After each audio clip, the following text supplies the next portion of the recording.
नमस्कार, मी गंगाधर सूर्यवंशी. प्रगती लाईव्ह न्यूजमध्ये आपले स्वागत आहे. नवनवीन ताज्या घडामोडी पाहण्यासाठी प्रगती लाईव्ह न्यूज चॅनलला लाईक करा, शेअर करा आणि सबस्क्राईब करा. स्वाभिमानी संभाजी ब्रिगेड महाराष्ट्र या सामाजिक संघटनेचा प्रतापराव पाटील चिखलीकर यांना जाहीर पाठिंबा. यावेळी माधव पाटील देवसरकर, प्रदेशाध्यक्ष रेणुका मोरे, महिला अध्यक्ष तिरुपती पाटील भागनुरे, जिल्हाध्यक्ष सदा पाटील पुयाड, गजानन साळुंखे, प्रकाश घोगरे, सुनील मातोळकर, रामदास कदम, शंकर पानपट्टे, साईनाथ ढगे, निरंजन कदम, कामाजी सरोदे व अनेक जण मोठ्या प्रमाणात उपस्थित होते. आज स्वाभिमानी समाजवादी 2 उमेदवाराला पाठिंबा द्यायचं ठरवलं आहे. नांदेडचे लोकप्रिय खासदार प्रतापराव चिखलीकर व बाबुरावजी कदम कोळीकर हे हिंगोली लोकसभेतून आहेत.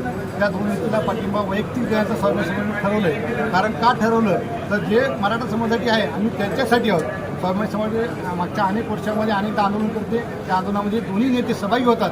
त्यामुळे या नेत्यांना निवडून आणण्यासाठी स्वाभिमानी समाजानं बंद केलं आहे. या दोन्ही नेत्यांना आज आम्ही निवडून देणार आहोत. 4 जूनला 4 जूनच्या नंतर या दोन्ही नेत्यांनी मराठा समाजाचे प्रश्न सोडवावे.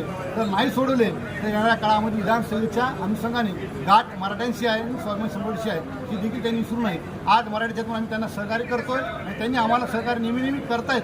सहकार्यामध्ये अनेक लोकांना वाटतं की पाकीट माधव देवसरकर माझं पाकीट घेत नाही तर प्रतापराव चिखलीकर आणि बाबुरावजी कदम कोळीकर हे मराठा प्रत्येकदा असतात. छत्रपती संभाजी महाराजांसोबत आम्ही जो आंदोलन करतो, मुख्यमोर्चे काढतो, त्या आंदोलनामध्ये नांदेड असो की मुंबई असो किंवा दिल्ली असो त्या ठिकाणी दोन्ही नेते आवर्जून उपस्थित असतात आणि आमच्या पोरांना मदत करण्याचं काम करत आहेत. त्यामुळे वैयक्तिक स्वाभिमानी समाजाच्या या दोन्ही नेत्यांना पाठिंबा आहे आणि एकनाथराव शिंदे साहेब यांचे हात बळकट करण्यासाठी एकनाथराव शिंदे साहेबांना स्वाभिमानी समाजाचा एक खुलेआम पाठिंबा आहे.